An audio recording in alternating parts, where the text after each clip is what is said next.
دکان تو لے آتے یہ دکان تو دکان تو لایا تھا.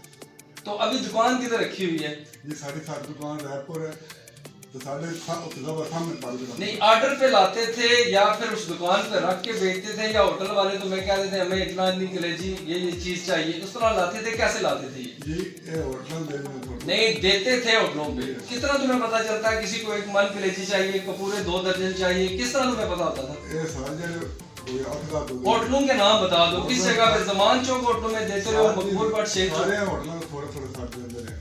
آخری یہ جو لائے تھے مال کسے دینے کے لیے لائے تھے کس ہوٹل میں دینا؟ سارے ہوٹل میں تھوڑے تھوڑے. اور یار تم یہ غلط بات کر رہے ہو میں یہ کہہ رہا ہوں کس ہوٹل میں دینا تھا یہ 2 ڈرم بھرے ہوئے. ناظرین یہ ابھی بھی اپنی بات پہ اڑا ہوا ہے اور سب کا نام لے رہا ہے. میں سمجھتا ہوں یہ مبینہ طور پر زیادتی بھی ہوگی اور صحافتی ذمہ داری بھی میں سمجھتا ہوں پورے طریقے سے نہیں ہوگی. ملزم سے مزید بھی جو ہے میں تفتیش کا بھی مطالبہ کرتا ہوں پولیس سے کہ اسے صحیح معنوں سے اس کی تفتیش کرے کن لوگوں کو دیتا رہا اور کیوں یہ ملک سے چیزیں فروخت کرتا رہا. اسد شریف کالج عدالت